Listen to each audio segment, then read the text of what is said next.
আসসালামু আলাইকুম, welcome back to my channel. Hello বন্ধুরা, আজ আমরা তৈরি করব বড় রুই মাছ ভুনা। এর জন্য আমি একটি বড় রুই মাছ সুন্দর করে কেটে নিয়েছি। এবার এগুলো পরিষ্কার পানি দিয়ে ধুয়ে নেব।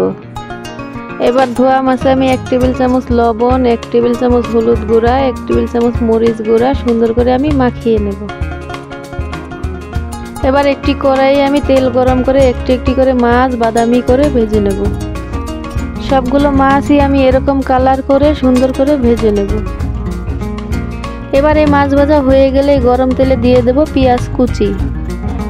এবার এই পেঁয়াজ কুচিতে দিয়ে দেব 1 টেবিল চামচ আদা বাটা, 1 টেবিল চামচ রসুন বাটা এবং 1 টেবিল চামচ জিরা বাটা। এবার দিয়ে দেব কেটে রাখা একটি টমেটো। এবার দিয়ে দেব 1 টেবিল চামচ মরিচ গুঁড়া, 1 টেবিল চামচ হলুদ গুঁড়া এবং 1 টেবিল চামচ লবণ।